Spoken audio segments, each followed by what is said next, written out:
যে early to bed early to rise makes the man healthy wealthy and wise. এখন মানে late to bed late to ride makes the man unhealthy unwise etcetera etcetera.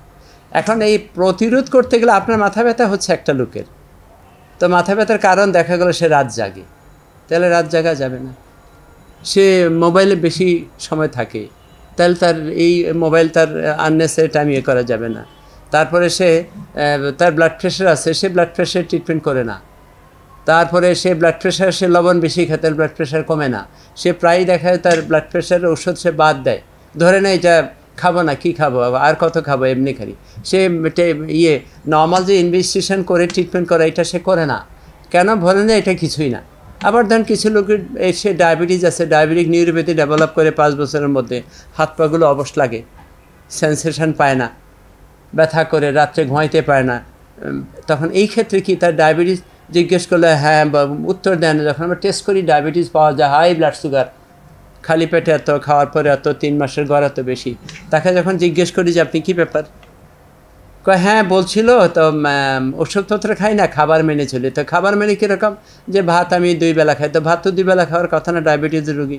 আপনি 1 বেলা ভাত খাবেন, 2 বেলা রুটি খাবেন, মানে লাইফস্টাইল মডিফিকেশন। সকালবেলা আপনি হাঁটবেন, বিকালে হাঁটবেন, মিষ্টি খাবার খাবেন না, চিনি ছাড়া চা খাবেন। এই যে লাইফস্টাইল মডিফিকেশান, তার সাথে স্পেসিফিক কিছু ওষুধ। যেমন ধরেন একটা পেশেন্টের ডায়াবেটিস থেকে এমন কোনো সিস্টেম নাই বডিতে ধরে না। ডায়াবেটিসের জন্য 5 বছর হয়ে গেলে নার্ভ ধরবে, 10 বছর হয়ে গেলে নার্ভও ধরবে, চোখ ধরবে, 15 বছর হয়ে গেলে নার্ভ ধরবে, চোখ ধরবে, কিডনি ধরবে। তো আপনি দেখেন এটা হলো যখন বেস্ট কন্ট্রোল। বেস্ট কন্ট্রোল মানে খালি পেটে 6, খাওয়ার পরে 9। এখন 6কে রাখতে হবে, বলতে একটু অ্যাডাল্টের বেলায় 6 থেকে 7, খাওয়ার পরে 9 থেকে 10। এরকম ব্লাড সুগার যদি রাখা যায় তাহলে ওই কমপ্লিকেশানগুলো, ওই যেটা বলছি 5 বছর, 10 বছর, 15 বছর। এখন আপনি খালি পেটে 10, খাওয়ার পরে 15। আমি গতকাল রুগী পাইছি খালি পেটে 16, খাওয়ার পরে 23। তার অর্থ কি? উনি ডায়াবেটিস আছে জানেন, কিন্তু উনি নিয়ন্ত্রণ করেন না, খাবারও মানেন না, ওষুধও খান না। তো আপনি কমাইতে গেলে মানে লাইফস্টাইল তো সব জায়গায় থাকে, তার সাথে স্পেসিফিক ওষুধ। ডাক্তার আপনাকে বললে ইনসুলিন দেন, ঔষধ খান, এটা মেনে চলেন, আপনি করেন না। তো না করলে তো ডাক্তার তো আপনাকে আর জোর করে মানাইতে পারবে না। অনেক সময় হাই ব্লাড সুগার থাকে, যেমন 3 মাসের গড় 11, খালি পেটে 20, খাওয়ার পরে 30। আমরা পাই অ্যাবনর্মাল এরকম। তখন তাকে বলি আপনি ভর্তি হন। আপনি ভর্তি হয়ে 7 দিন 10 দিন থেকে ইনসুলিন দিয়ে আপনি ডায়াবেটিস কন্ট্রোল করে পরে আপনি যান।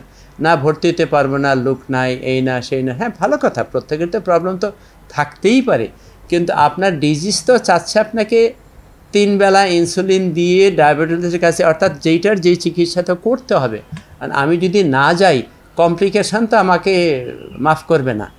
এক্সাম্পল তো এরকম, আপনি খুব ভালো এলাকায় থাকেন, কিন্তু রাত্রেবেলায় যদি আপনি দরজা খোলা রেখে ঘুমান, তো শেষখাচর তো আপনাকে ছাড়বে না।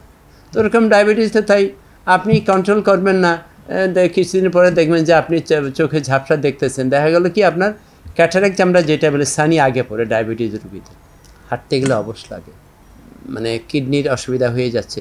তার অর্থ কি? আপনার কন্ট্রোল নেই। প্রত্যেকটা ডিজিজের অনুযায়ী যদি আমরা কন্ট্রোল করতে পারি, ট্রিটমেন্টের মধ্যে লাইফস্টাইলের পাশাপাশি ঔষধ মানলে দেখা যায় যে ভালো থাকে। স্ট্রোক হইলে একজনের, তার ব্যায়াম ফিজিওথেরাপি লাগবে, তাহলে তার সাথে ওষুধ খাইতে হবে, তার রক্তের চর্বিটা কমায় রাখতে হবে, রক্তটা পাতলা রাখতে হবে, জন্য মানে ইকোস্প্রিন, চর্বি কমার ওষুধ এগুলো লাগবে। প্রেশার থাকলে প্রেশার ওষুধ লাগবে, তার ডায়াবেটিস থাকলে ইনসুলিন দিয়ে কন্ট্রোল করতে হবে, তাহলে সে ভালো থাকবে। এখন এই উপায়গুলো আমরা সবাই জানি। মাথা ব্যথা আছে, আমি আগে বলছি, এটা বাদ দিতে হবে। মাথা ব্যথার ওই জিনিসগুলো, যেমন আমাদের দেশের ধরেন একটা ভালো পার্সেন্টেজ, বিশেষ করে মেয়েদের হাজব্যান্ড বিয়ে হইলে হাজব্যান্ড বাইরে থাকে, বিভিন্ন দেশে থাকে, তো তাদের দেখা যায় দেশীয় আত্মীয় স্বজনের সাথে কথা বলা, টেলিফোনে মানে বলতেই হবে, ফোন করতেই হবে। এই যে ঘন্টার পর ঘন্টা ফোনে কথা বললে পরে তার মাথা ব্যথা শুরু হয়, টেন্স থাকে, ঘুম হয় না রাতে। আর বেশিরভাগই এরা ফোন করে রাতের বেলায়। এখন আপনি রাতের বেলায় ফোন করবে, মানে রাত্রে ঘুম হবে না, মাথা ব্যথা হইতেই থাকবে। আর এরপর শুধু এইটা, এই মাথা ব্যথাটা যে শুধু ফোন করার মধ্যে লিমিটেড তা না, আরও যে আছে না আমাদের কিছু। আমি তো দুষ্টামির করে রোগীদের বলি যে ফোনটাকে বলি 100 শয়তানের বাক্স। এই শয়তানের বাক্স যখন নেয়, এটা নিয়ে আপনি ফেসবুক করেন, ইউটিউব করেন, অন্যান্য যাই করেন, ঘন্টার পর ঘন্টা চলে যায়। আমি আমার রোগীদের প্রায় বলেছি, আপনি এই ফেসবুকের পিছনে যে বিইং এ মুসলিম 6 ঘন্টা 7 ঘন্টা বা 3 ঘন্টা সময় দেন, এই 3 ঘন্টা যদি শুধু আপনি একটা জিকির করতেন, আস্তাগফিরুল্লাহ বা আল্লাহু আল্লাহ, তাহলে কত হাজারবার করতে পারতেন। আপনার কি লাভ হয়? বরঞ্চ উল্টা গোনা হচ্ছে। তা আপনি তো পারেন না, কিন্তু আপনাকে পারতে হয়। এই আর কি। তো মানে চিকিৎসার স্পেসিফিক নন স্পেসিফিক